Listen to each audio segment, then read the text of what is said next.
앞에 그림에 보면 저희가 여행했던 마지막 종착지가 바로 나올 것입니다. 저기가 그랜드 캐니언인데요. 그랜드 캐니언의 내용을 제가 읽어봤더니 그 제일 밑에 있는 계곡 거기는 20억 년 전에 퇴적물이라고 그렇게 기록되어 있습니다. 그러니까 20억 년 전부터 시대가 계속 바뀌어서 저 윗부분에 퇴적되어 있는 그 부분이 얼음 시대에 있었잖아요. 빙하기. 그때는 저 위에쯤에 있는 것을 제가 발견하게 되었습니다. 야, 놀랍습니다. 우리가 100년 사는 것도 야 힘들다, 오랜 세월 살았다 이러는데 20억 년의 지구의 역사가, 물론 과학적인 숫자가 너무 크고 그래서 맞는지 어쩌는지는 상상을 할 수가 없습니다. 그러나 논리적으로는 그렇다는 것을 보면서 야, 대단하다. 우주가 20억 년을 흔들리지 않냐고 그렇게 돈다는 것도 대단하고 참 감탄스러운 일이라 생각을 했습니다. 그런데 우주 자체만 감탄스러운 것이 아니라 사람이 만들어 놓는 것도 참 대단하다, 이런 생각을 하게 됐습니다. 그 다음 그림에 보면 어떤 다리가 보일 텐데요. 저 다리를 제가 기어이 걸어 다녔어야만 되는 이유가 있습니다. 저걸 새벽에 지나갔는데 8시에 저걸 싹 지나갔어요. 날씨도 춥고 안개는 자욱하고 집사람은 그냥 가자고 하고 저는 기어이 저거를 돌아서 밑에 파킹을 하고 아이들만 데리고 올라가서 기어이 찍었습니다. 저기 어디냐면 그 다음 그림에 보면 우리가 잘 알고 있는 샌프란시스코에 있는 골든 게이트 브리지입니다. 우리가 세계적으로 제일 높고 또 길기도 하고 유명한 다리를 꼽으라면 바로 저 금문교를 꼽습니다. 근데 실질적으로 샌프란시스코에 가보면 저거보다 높고 긴 다리가 한 2개 정도 더 있습니다. 그러나 저게 그렇게 유명한 것은 이 다리를 건설할 때 엄청난 사고가 있었기 때문입니다. 저 다리를 건설한 것이 뭐 100년이 넘은 것 같아요. 그런데 미국의 건축업계 불가사의 중에 하나입니다. 왜 그런가 했더니 다른 다리는 길고 높다 해도 건설하기가 쉽습니다. 그런데 이 다리가 있는 그 지역은 이렇게 땅이 있고 이렇게 땅이 있고 이 안쪽에 바닷물이 많이 들어와 있습니다. 그런데 이 고여있는 바닷물의 통로가 바로 저 다리가 세워져 있는 거기에요. 굉장히 넓은 바닷물이 들어왔다 나갔다 하는 그 좁은 통로가 바로 저 다리가 세워진 곳이기 때문에 1년 내내 굉장히 높은 파도가 치고요. 우리가 아침에 갔는데도 뭐 파도가 보통 아니고 물살이 급하게 내려가는 우리 그 계곡물처럼 그렇게 저 바다가 물살이 센 곳입니다. 근데 아주 오랜 세월 동안에 저기에서 떨어져서 자살을 시도했던 사람이 무려 3,000명에 이릅니다. 네. 근데 그 중에서 살아난 사람들이 한 30여 명 돼요. 저기서 살아남을 수가 없어요. 근데 어떻게 해서 살아남아서 그 사람들이 우리는 살아야 되는 운명이 있는 사람들이다 해서 모여가지고 자살을 시도했다가 살아난 모임이 있대요. 그 정도로 저기서 살아나오기가 쉽지 않은 다리입니다. 이 다리를 건설할 때 그 밑에는 시커멓고 물살이 세고 항상 바람은 있고 이날도 안개가 끼었는데 이곳은 1년에 200일 이상의 안개가 저렇게 자욱하게 끼어 있다고 합니다. 그러니까 사람들이 밑에를 바라보면 너무 떨리고 두렵고 그래서 오금이 저려가지고 공사를 할 때 실수를 많이 하게 되는 것입니다. 여러분 한번 높은 건물에 올라가서 옥상에 올라가서 이렇게 밑에를 보면 손발에 힘이 쭉 빠지는 것을 아마 여러분 경험하실 거예요. 누가 나를 밀지도 않았는데 손발에 힘이 쫙 빠지면서 금방 떨어질 것 같고 또 안 떨어지려고 그렇게 노력을 하면 실수를 그렇게 하게 돼 있어요. 여기가 아마 그런 것 같아요. 그래서 이게 다리를 건설할 때 사람들이 계속 떨어지고 어떤 때는 한꺼번에 5명이 떨어져 죽는 그런 일들이 발생했다고 합니다. 그러니까 시공 측에서 어떻게 할까? 그래서 그 밑에다가요, 그물을 이렇게 했습니다. 그러니까 그물을 치고 난 다음에는 이상하게도 그물로 떨어지는 사람도 하나도 없게 되었습니다. 왜 그러냐면 내가 여기서 일을 하다가 실수로 떨어진다 해도 나는 죽지는 않는다. 저 그물망에 내가 걸려서 내가 깜짝 놀랄지는 몰라도 나는 절대 죽지 않는다라고 하는 그 마음에 확신이 있기 때문에 근육에 힘도 풀리지 않고 담대함으로 일을 하게 되었고, 실질적으로도 그 그물 자체로도 떨어진 사람이 없게 되어서 추락사고 없이 금문교를 완성하게 됐다라고 하는 그런 숨은 이야기들이 있습니다. 그러니까 그 놀라운 그런 건축 뒤에 숨어져 있는 그 참 사람들의 수많은 목숨 건 현장이죠. 이런 일들을 우리 사람들이 합니다. 그런데 저는 우리 인생도 마찬가지다 이런 생각을 해봅니다. 뭐냐면 우리 인생은 1년 내내 지나가도 여기처럼 365일 중에 200일 이상이 안개 낄 날이 많습니다. 왜 내 인생은 그렇게 뿌연한지, 나는 왜 앞길이 안 보이는지. 우리 학생들은 공부를 내가 어떻게 4년 만에 성공적으로 끝낼 수 있을지, 그것만 끝내고 나면 뭐가 보일까 했는데 그때부터 인생이 진짜 짙은 안개 속으로 들어가는 걸 우리가 느끼지 않습니까?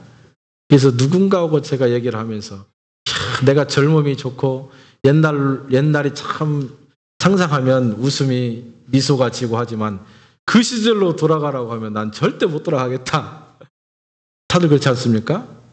젊음이 좋고 추억이 즐거워 보이지만 가라고 하면 가기 싫은 거예요. 왜냐하면 인생이 그렇게 뿌연하고 어렵고 쉽지도 않고 그런 거예요. 뿐만 아니라 우리가 위기도 찾아오고 또 어떤 수 건강의 위기도 찾아오고, 제가 이번에 LA 밑에 있는데 제가 같이 교수로 봉직을 했던 그 미주 총신이 있습니다. 총장을 오랜만에 만나기 위해서 전화를 했는데 사모님이 전화를 받고 총장님이 전화를 못 받으세요. 제가 오랜만에 인사를 드리겠습니다 해서 집까지 찾아갔는데 목사님 나오지 않아요. 그래서 왜 그런가 했더니 근래에 어떤 일이 있어가지고 갑자기 혈압이 올랐는지 어쩌는지 반신불수가 된 거예요. 그래서 한 4, 5개월 동안 재활 치료를 하고 겨우 밥을 먹을 정도가 됐고, 그래서 아마 속도 상하고 엄청나게 많은 일들을 했던 분인데 누워서 하나 하는 것들이 답답하니 얼마나 신경질이 나겠습니까? 그래서 누구 하나 만나기 싫어서 그냥 거기 있다고 그렇게 말하는 것을 들었습니다. 참 그런 것들을 보면 우리가 살아간다고 하는 것이 천하를 움직일 것 같은 힘이 나에게 주어져도 안개처럼 사라지는 것이 인생이고, 그럼 우리는 평생토록 무엇을 위해서 그렇게 노력하고 인생을 거는가? 참 그런 것들을 생각해 봅니다. 열심히 살아도 사람은 그런 어려움들이 다가오고 위기 속에 봉착할 때가 굉장히 많이 있습니다. 직장에서 잘 안 돼서 잘릴 수도 있고요. 사업이 위기를 맞을 때도 있고, 공부도 잘 안 되고, 뭐 다양한 위기가 우리에게 다가오는데 다리를 건설할 때 그렇게 어려움을 우리가 느끼는 것처럼 인생이 그런 것 같다는 생각을 하게 됩니다. 뿐만 아니라 신앙도 마찬가지입니다. 열이 붙어서 한참 신앙생활의 맛이 느껴질 때는 너무 행복합니다. 내 주변에 어떤 상황이 어떤 역사가 일어난다 할지라도 주님의 이름을 부르면서 항상 박수치면서 마음에 행복이 가득할 때가 있습니다. 그런데 어떨 때 또 신앙의 슬럼프에 들어갈 때는 모든 것이 귀찮고 만사가 싫고 이럴 때가 또 있지 않겠습니까? 그렇다고 하면은 우리의 인생뿐만 아니라 우리의 영적인 삶의 여정 속에서 우리를 잡아줄 수 있는 어떤 안정장치, 그 그물과 같은 것이 분명히 있을 것이다. 우리는 그것을 믿고 그것 때문에 우리의 삶과 우리의 영적 신앙 생태를 유지할 수 있는 그것이 분명히 있을 것이다. 우리가 이렇게 생각을 해봅니다. 그것이 뭘까요? 요한복음 14장 16절을 제가 보니까 내가 아버지께 구하겠으니 그가 또 다른 보혜사를 너희에게 주사 영원토록 너희와 함께 하시리라. 예수 그리스도의 또 다른 이름 하나가 임마누엘입니다. 임마누엘. God with us. 임마누엘이라고 하는 히브리어 단어가 God with us라고 하는 영어의 단어하고 그 해석이 똑같은 그 하나의 문장입니다. 임마누엘이라고 하는 것이 단어가 아니라 하나의 문장이에요. 예수님은 우리와 함께 하기 위해서 세상에 오셨습니다. 그러나 그분이 그 일을 다 하시고 난 다음에 우리를 떠나가실 때에 자기를 대신해서 우리와 꼭 함께 하실 그 보혜사를 우리 가운데 약속을 했다라고 하는 사실입니다. 저와 여러분은 그 어떤 것으로 만족될 수 없는 그 무엇인가가 우리 가운데 있습니다.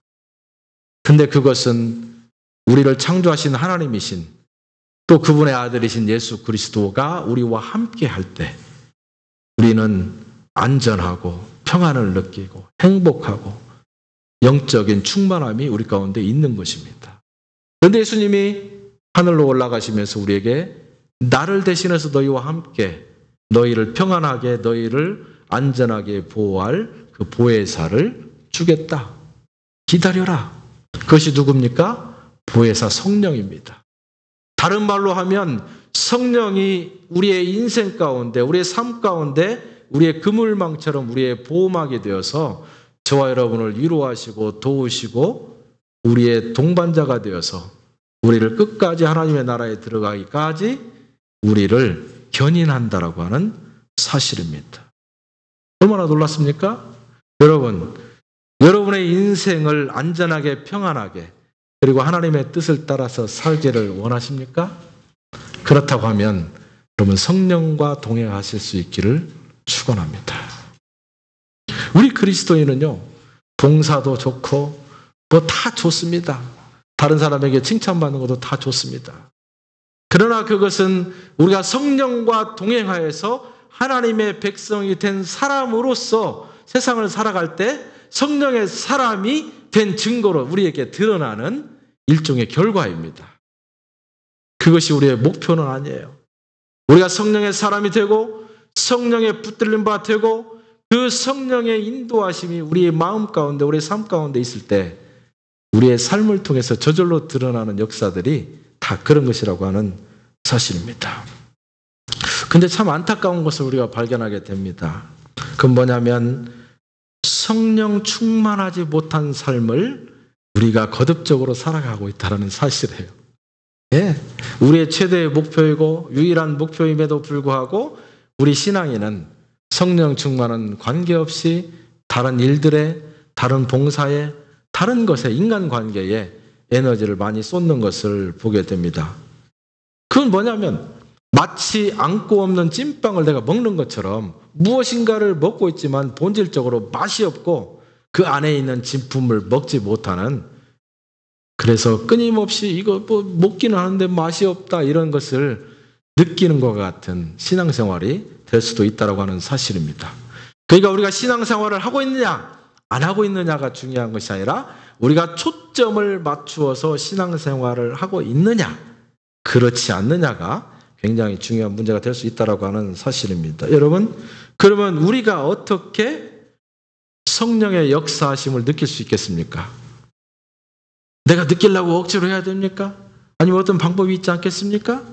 그래서 오늘 28절 말씀에 보니까 우리가 알거니와 하나님을 사랑하는 자, 곧 그 뜻대로 부르심을 입은 자들에게는 모든 것이 합력하여 선을 이룬다. 내가 하나님을 사랑하는 자, 두 번째로 그의 뜻대로 부르심을 받은 자가 되었을 때 그때는 무슨 역사가 일어난다고 하는 사실을 지금 얘기하고 있습니다. 이것이 로마서 8장 28절부터 26절부터 나오는 말씀인데 로마서 8장 전체에 대해서 우리가 선 이해가 있어야 됩니다. 로마서 8장이라고 하는 것은 우리가 성령 충만한 삶을 살게 되었을 때 성령 충만한 삶을 사는 사람들에게 드러나는 결과가 무엇인가, 축복이 무엇인가에 대해서 말하고 있는 것이 로마서 8장입니다. 그래서 어떤 사람들은 로마서 8장을 제목을 붙이기를 성령장이다. 또 어떤 사람은 그 장을 가리켜서 생명법이다. 생명을 다루고 생명을 살리고 하는 생명법이다. 성령법이다. 이렇게 얘기를 합니다. 8장 전체 속에서 어떻게 성령 충만한 사람들이 복을 어떤 식으로 받게 되는가. 1절 보니까 그리스도 안에 있는 사람은 성령의 법이 죄와 사망으로부터 그 사람을 해방한다. 네. 얼마나 의미 있는 얘기입니까? 그렇죠? 우리는 항상 자유를 갈망합니다. 어느 곳으로부터 묶여있는 것을 싫어하고 자유롭게 행동하고 내 스스로의 선택하는 것을 좋아하고 우리는 자유를 위해서 항상 앞으로 달려나오고 지금 중동 지역에 자유의 물결이 불었습니다. 너무 오랫동안 독재자에 의해서 자유를 속박당했던 사람들이 더 이상 참을 수 없다. 다 일어나고. 근데 그 사람들이 속박당했던 시절이 30년, 40년에 불과합니다. 그래서 어떤 미국인을 제가 만났더니 한국과 북한이 어떤 관계에 있는 것을 자기가 굉장히 설명을 잘해요. 그러면서 자기가 생각할 때는 5년 이내에 남북한이 통일된다. 그래서 제가 좋은 일입니다. 그러나 그것을 얼마나 원하는 사람이 있는지는 잘 모르겠습니다 하고 말았습니다. 왜냐하면 겉에서 보는 것과 그 안에서 있는 사람들의 속 내정은 다르기 때문이죠.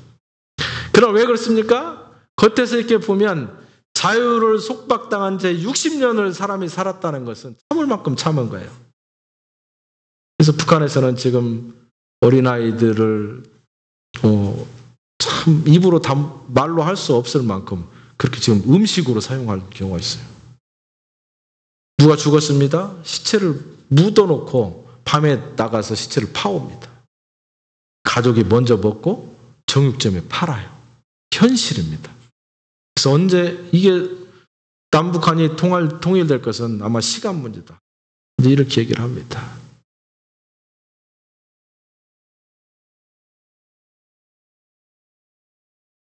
그런데 성령의 법이 우리를 죄와 사망으로부터 해방했다.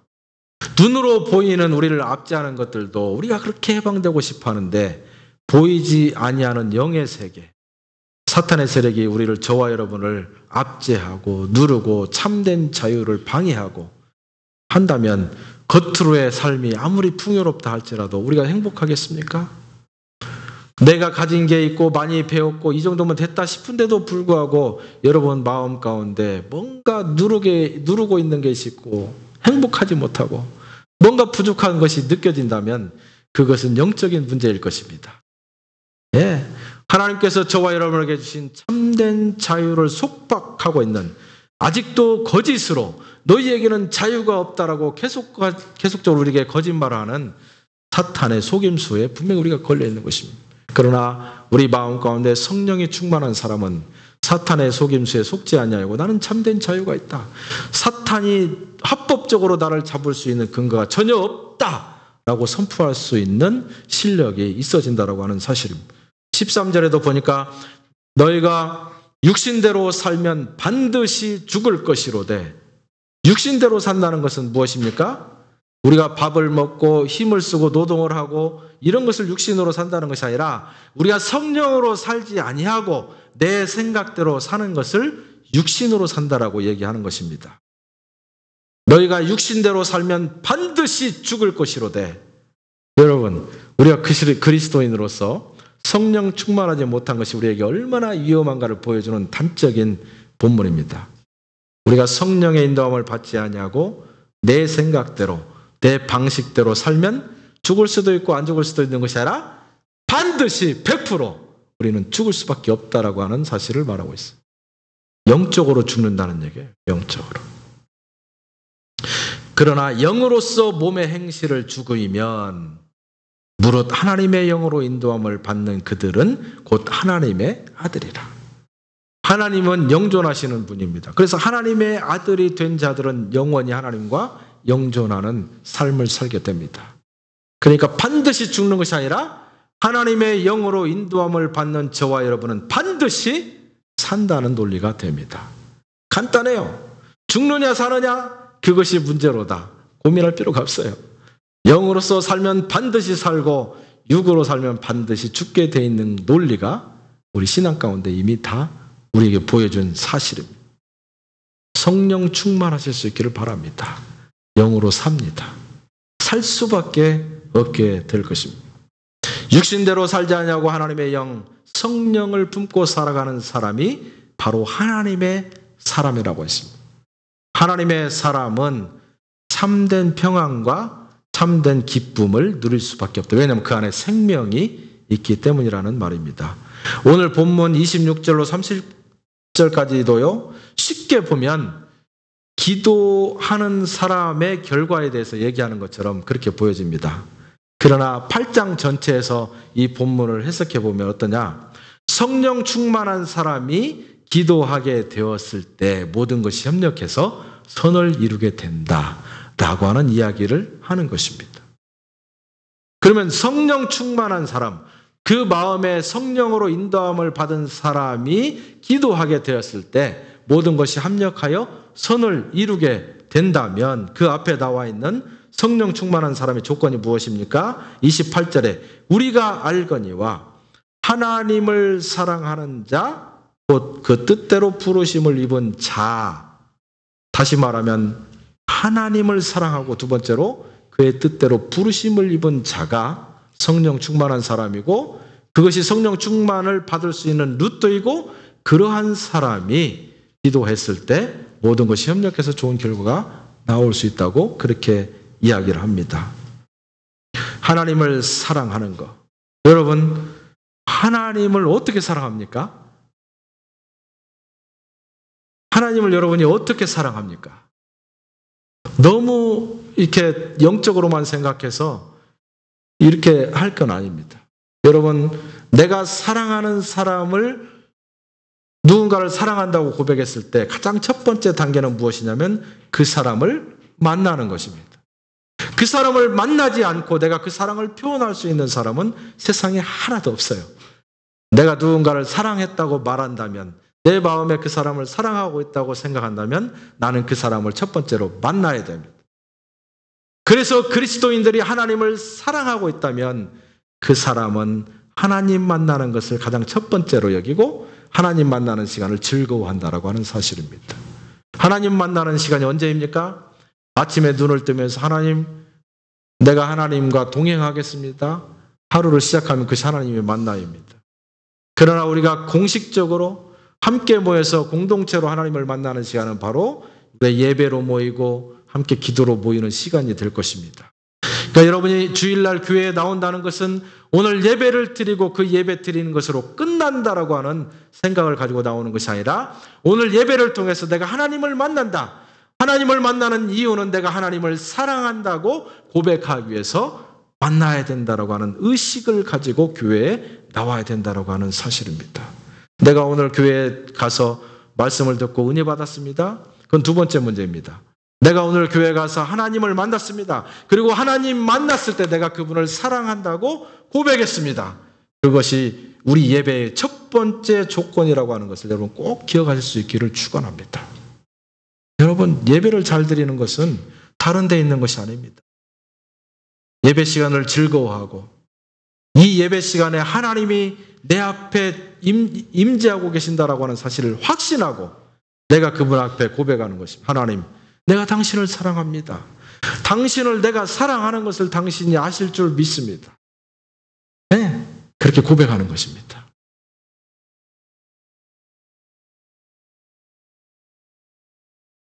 고백하는 사람이 두 번째로 행할 수 있는 방식이 무엇입니까?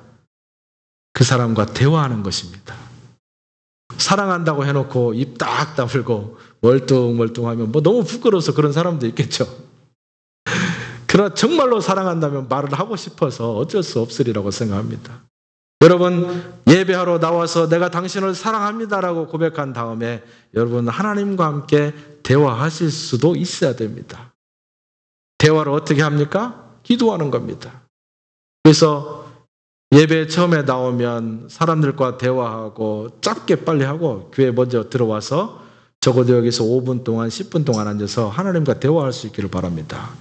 왜 그러냐면 교회에 나오는 것은 교제하기 위해서 나오는 것이 아니라 1차적으로 하나님과 교제하기 위해서 나오기 때문입니다. 하나님과 대화하고 예배. 그래서 내가 교회 나오면서부터 앞자리에 앉고 뒷자리에 앉고 하면서 하나님께 기도하는 순간부터 예배는 시작되는 거예요.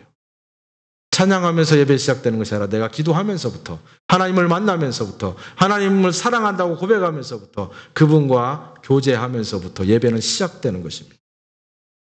그래서 시편 기자는 뭐라고 했습니까? 내가 주의 율례를 즐거워하며 그 율법을 주야로 묵상하나이다. 무슨 말입니까? 내가 하나님을 고백하고 사랑한다고 고백하고 그분께 기도했습니다. 하나님은 나에게 어떻게 응답하고 어떻게 대답합니까? 말씀을 통해서 하십니다. 내가 기도했다면 그분에게 말을 드려야 되는데 어떤 사람들은 내가 기도한 것처럼 목소리를 통해서 하나님으로부터 음성을 들으려고 하는 사람이 있습니다. 물론 그렇게도 하나님이 말씀하시지만 하나님은 이미 우리에게 필요한 모든 대답을 말씀을 통해서 기록해 놓으셨어요. 그래서 여러분 우리가 기도할 때 two-way communication, 내가 얘기를 하고 듣는 것은 말씀을 통해서 여러분이 들을 수 있어야 돼요. 그래서 교회에서는 신앙생활하면서 기도와 말씀이 중요한 이유, 그것은 내가 하나님을 사랑하는 방식이에요. 기도하고 대화하는 거죠. 그리고 듣는 거, 말씀을 읽는 거. 기도하지 않냐고 말씀 듣지 않냐고 내가 하나님을 사랑한다고 고백한다면 그것은 하나님이 네가 나를 사랑한다면 증거를 보여라 라고 이야기했을 때 대놓을 수 있는 증거가 전혀 없는 상황이 될 수 있습니다. 여러분 주님 사랑하기를 원하십니까? 하나님과 나 사이의 대화가 끊이지 아니하도록 그분을 끊임없이 만나시고 기도하시고 말씀에 깊이 묵상하는 시간을 여러분 투자하실 수 있기를 바랍니다. 또 무엇이 있겠습니까? 여러분 나의 귀한 것들을 그분에게 드리고 싶은 법입니다. 여러분 연애할 때 잘 경험해 봤을 것입니다. 내가 무엇인가를 받는 것도 행복하지만 내가 좋아하는 사람을 위해서 내가 무엇인가를 계속 주고 선물 공세를 하고 너무 행복하지 않습니까? 그런 거와 마찬가지입니다. 하나님이 나에게 숨쉬게 하시고 세상 가운데 보내시고 나에게 가정을 주시고 모든 것들이 하나님의 은혜였습니다. 내가 하나님의 은혜에 보답하는 마음으로 그를 위해서 드릴 수 있는 것이 무엇인가를 찾아야 돼요. 시간도 드릴 수 있습니다. 육신적인 노동도 드릴 수 있을 것입니다. 내 마음과 내 물질로 봉사도 할 수 있을 것입니다. 중요한 건 무엇이냐? 내 삶의 중심을 하나님 앞에 드리는 결단과 각오가 우리 가운데 있어야 될 것입니다.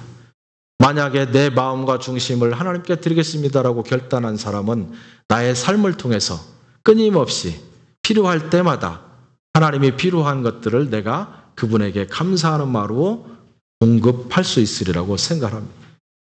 그러나 행동 자체 가지고 되지 않습니다. 행동은 내 마음이 중심이 돼서 나를 끌어갈 때 행동이 나오는 것입니다. 마음이 없는 선물, 마음이 없는 시간, 전혀 의미가 없는 것과 마찬가지인 것이죠. 세 번째는 무엇입니까? 내가 사랑하는 사람이 있으면 그 사람을 자랑하게 되어 있어요. 그렇죠? 우리가 하나님을 자랑할 수 있는 방식이 무엇입니까? 그것을 교회 용어로는 전도와 선교라고 얘기하는 것입니다. 전도와 선교가 돈을 투자하고 거창하게 가지고 내 인생을 바치는 것만이 아니라 내가 사랑하고 있는 그분이 나를 사랑하는 것들이 얼마나 큰가에 대해서 내 주위에 얘기하고 자랑하고 그분을 함께 만나보고 싶지 않겠느냐라고 이야기하는 것. 그것이 바로 자랑이고 그것이 선교이고 전도라고 하는 사실입니다. 여러분 하나님을 사랑하는 자 이렇게 했습니다. 하나님을 사랑하는 자라고 했을 때는 우리 편의 인간 편에서 보면 내가 하나님을 능동적으로 사랑하는 것처럼 보여집니다. 그렇죠? 하나님을 사랑하는 자. 근데 그 다음 본문 말씀에 보면 곧 그의 뜻대로 부르심을 입은 자들은 이렇게 나와 있습니다. 내가 하나님을 능동적으로 사랑한 것 같았지만 그러나 하나님 편에서 보면 하나님이 능동적으로 우리를 불렀다라고 하는 사실입니다. 하나님의 능동적으로 우리를 부르심의 역사에 우리는 수동적으로 반응을 했다라는 거예요.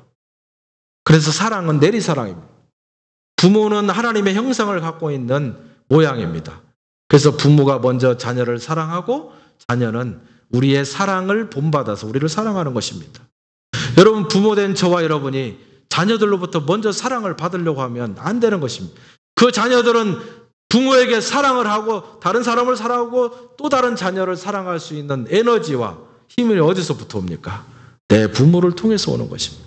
마찬가지입니다. 하나님이 저와 여러분을 사랑하셨습니다. 하나님이 세상을 이처럼 사랑하사 독생자를 주셨으니 이는 저를 믿는 자마다 멸망치 않고 영생을 얻게 하려 하십니다. 하나님이 저와 여러분을 먼저 능동적으로 사랑했고 저와 여러분은 하나님의 능동에 수동으로 응답한 것입니다. 그러니까 이 두 가지 이야기는 결국 같은 것입니다. 우리는 하나님을 사랑했고 하나님은 그의 뜻을 따라서 우리를 부르신 것입니다. 그러나 순서적인 차이로는 하나님이 우리를 부르신 것이 먼저였고 하나님이 만약 저와 여러분을 부르지 않았다면 우리가 하나님을 사랑할 수 없었을 것입니다. 적극적으로 우리가 하나님을 사랑했다라고 하는 사실은 하나님께서 우리를 그의 뜻대로 부르셨기 때문이라고 하는 사실을 기억해야 됩니다. 그런데 중요한 것은 무엇입니까? 그러면 하나님은 우리를 부르실 때 그의 뜻대로 불렀다고 했습니다. 그의 뜻은 무엇입니까? 첫 번째로는 저와 여러분을 태어나기 전에 창세 이전에 하나님의 백성 삼으시겠다라고 하는 뜻이 있었을 것입니다. 그래서 하나님께서는 저와 여러분을 태어나기도 전에 하나님의 백성 삼으실 뜻을 가지고 우리를 불렀습니다. 그러면 그 뜻은 거기에 끝나는 것이 아니라 하나님이 저와 여러분을 그 뜻을 가지고 부른 다음에 또 다른 하나님의 뜻을 우리는 갖게 되는 것입니다. 그것이 무엇입니까? 창세전에 하나님께서 저와 여러분을 사랑해서 불렀던 것처럼 나를 통해서 하나님께서는 또 다른 하나님의 백성들을 부르시는 뜻을 가지고 계신다라고 하는 사실입니다. 다른 말로 하면 하나님의 뜻이라고 하는 건 뭐냐? 저와 여러분을 부르신 것이고 두 번째 하나님의 뜻은 저와 여러분을 통해서 또 다른 하나님의 백성을 불러내는 것이 그 뜻이다 이 말입니다. 그래서 우리가 성령 충만하고 하나님의 뜻을 받아내고 이 세상을 안전하고 행복하게 살아가는 가장 첫 번째 원리는 우리가 하나님을 사랑하고 그리고 하나님의 사랑을 다른 사람에게 전하는 데 있다라고 하는 사실이에요. 여러분, 예수님께서는 세상의 모든 율법을 이루었습니다.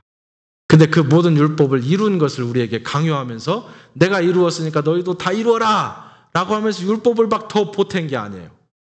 예수님께서는 자기가 율법을 이루어 놓고 우리에게 너무 쉽게 그 율법을 완성할 수 있는 방법을 가르쳐 주셨습니다.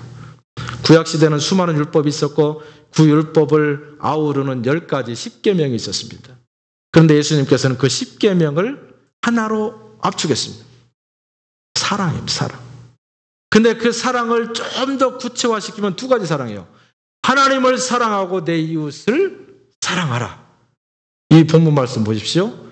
하나님을 사랑하는 자, 내가 하나님을 사랑한 것이 나옵니다. 첫 번째입니다. 두 번째, 그의 뜻대로 부르심을 입은 자들에게는 무엇입니까?